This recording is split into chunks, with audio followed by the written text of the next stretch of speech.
Hello friends, welcome back to our channel. మనకు అర్జెంటుగా డబ్బు అవసరమైనప్పుడు పర్టికులర్ అమౌంట్ మనకు చాలా అర్జెంటుగా కావాలి.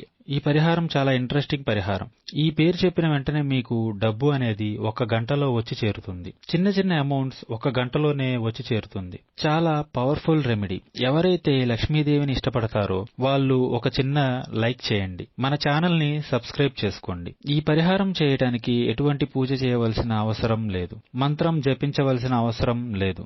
మనసారా ఈ దేవదూత పేరు చెప్తే చాలు మీరు కోరుకున్నంత డబ్బు వచ్చి చేరుతుంది. పీరియడ్స్ టైంలో ఉన్న వాళ్ళు అయినా చేయవచ్చు. నాన్ వెజ్ తిన్న వాళ్ళు అయినా చేయవచ్చు. అది ఎప్పుడు చేయాలి, ఎలా చేయాలి అంటే, 1,00,000 రూపాయలు కావాలి. బిజినెస్ చేస్తున్నారు. మీరు ఆ బిజినెస్ లో నెల సేల్స్ పెరగాలని కోరుకునే వాళ్ళు, ఎక్కువగా లాభాలు రావాలని కోరుకునే వాళ్ళు. మనకు అర్జెంటుగా డబ్బు అవసరమైనప్పుడు ఆ అవసరానికి డబ్బు అనేది తప్పకుండా సమకూరుతుంది. ఉదాహరణకు మనకు 1,00,000 రూపాయలు అవసరం ఉంది అనుకోండి. అది ఉద్యోగపరంగా కానీ, వ్యాపార పరంగా కానీ, ఆర్థిక అవసరాల నిమిత్తం ఏదైనా కానీ 1,00,000 రూపాయలు కావాలి అనుకోండి. వ్యాపారంలో సేల్స్ పెరగటం గురించి కానీ, లేదా మీ కోరిక ఏదైనా కానీ, నాకు మంత్లీ ఇంత ఇన్కమ్ రావాలని కానీ, దూరమైనటువంటి వ్యక్తులు దగ్గర అవ్వాలని కానీ, ఉద్యోగంలో ఉన్నత స్థాయికి చేరాలని కానీ, మీ కోరిక ఏదైనా కానీ ఖచ్చితంగా నెరవేరి తీరుతుంది.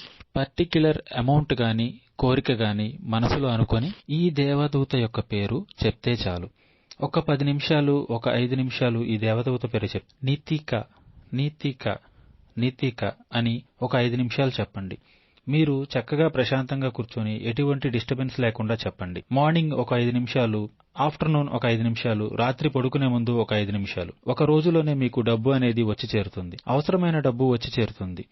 నీతిక ధన్యవాదాలని చెప్పి ఒక క్యాండిల్ ని వెలిగించండి. మీకు డబ్బు చేతికి వచ్చిన తర్వాత నీతిక థ్యాంక్ యూ అని ఒక క్యాండిల్ వెలిగించండి. కొంచెం పెద్ద అమౌంట్ కావాలనుకున్న వాళ్ళు 21 రోజులు ఇదే విధంగా చేయండి. మనస్ఫూర్తిగా నమ్మకంతో చేయండి. మీకు ఇతరత్రా ఇంకా ఎటువంటి సందేహాలున్నా మా గురువు గారిని సంప్రదించండి.